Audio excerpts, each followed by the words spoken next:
Hey everyone, welcome back to AgamidCG, where we dive into the world of CG, 3D printing, coding, and of course, cosplay. Last time I brought Parasparrow from One Piece to life at Fan Expo, but this time we went all out with a My Hero Academia theme at Anime Revolution in Vancouver, BC. Day one at Anirevo was all about getting our badges, attending some super informative panels, and soaking in all the tips on foam building, sewing, and cosplay competition strategies. Since we weren't fully in cosplay mode yet, we decided to scout things out in our custom Plus Ultra t-shirts. I designed the vinyl graphic based on All Might's iconic hair and smile, and we even added some of my failed Deku mask prints for an extra touch. Fun fact, while I bought my shirt to print on, Jenna sewed hers in just about 30 minutes. Talk about speed. Let's rewind a few weeks to when the real work started. I began with Hatsume's cosplay, and let me tell you, this one was a challenge. I didn't have any head measurements or a 3D scan, so I was working pretty much blind. Plus, Hatsume's goggles has so many little pieces that need to be both accurate and comfortable. And when you're making something that has to fit on a kid's head for hours, it has to be perfect. I modeled them in ZBrush and Maya and learned a phrase that really stuck with me at this convention.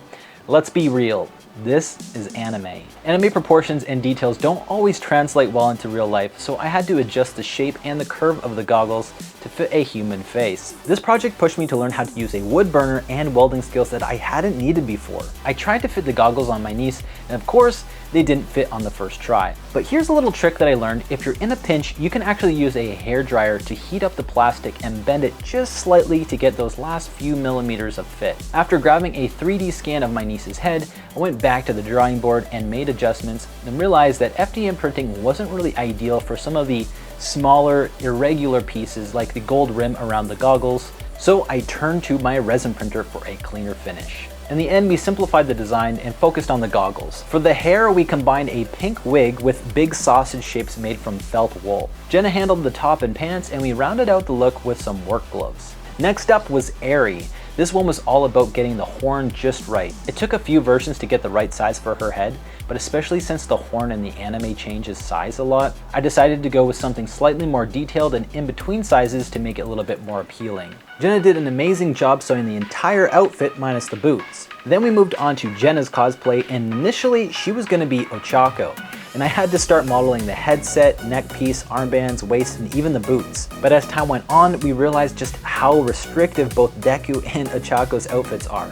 We didn't want to be waddling around the conventions trying to take each other's picture, so for the sake of time and comfort, Jenna pivoted to a cosplay of Aizawa, also known as Eraserhead. I modeled and printed the goggles for her, and then we threw together the rest of the outfit with stuff we already had.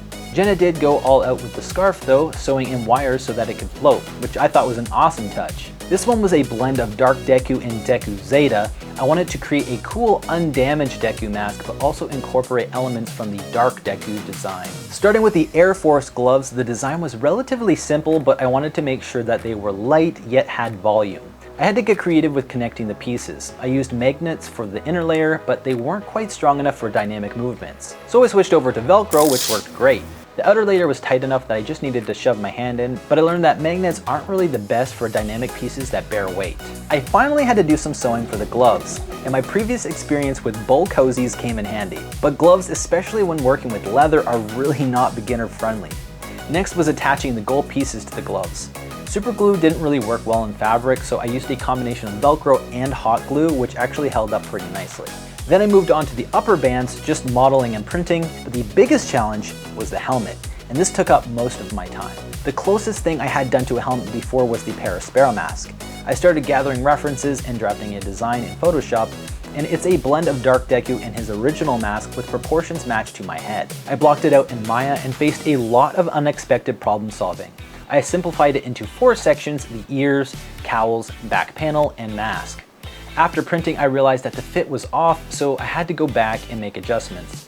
And the proportions from my 3D scan didn't really transfer correctly, so I scaled it up and printed it again. At this point, I ran into another big issue. The helmet pieces didn't really fit on my printer in one piece. So now I had to figure out how to connect them all without making it too tight to fit on my head. I welded the mask, cowl, and ears together, then sanded everything down using an orbital sander for the bigger grooves and sponges for the finer details. Since I was running out of time, I used a green primer to save a step and painted the mask silver. Here's the before and after. but the back of the head needed more force, so I added elastic straps inside the helmet and velcroed the back portion, which actually worked pretty well. I also had to super glue all the straps and velcros to handle the moisture buildup inside the helmet, because it gets hot in there. With the helmet complete, Jenna took care of the entire outfit, and it turned out spot on. She even added these super cool red armbands with snaps, making it easy to get on. And just like that, our My Hero Academia cosplays were ready for the con.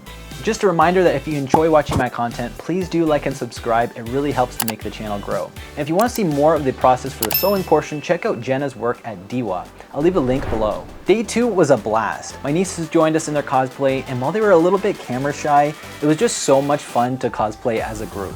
On day 3, we got to see even more amazing cosplays and events. It was great to explore and see just how long I could actually stay in my cosplay. It got pretty hot, so I found keeping a neck fan hidden inside my scarf was a lifesaver. I'm not a big partier, but at the end of the day, we hit up the after party.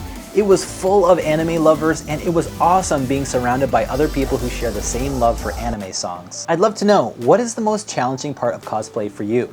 Is it the modeling, the sewing, or something else entirely? Drop your thoughts in the comments below. Thanks for watching, and until next time. Plus Ultra!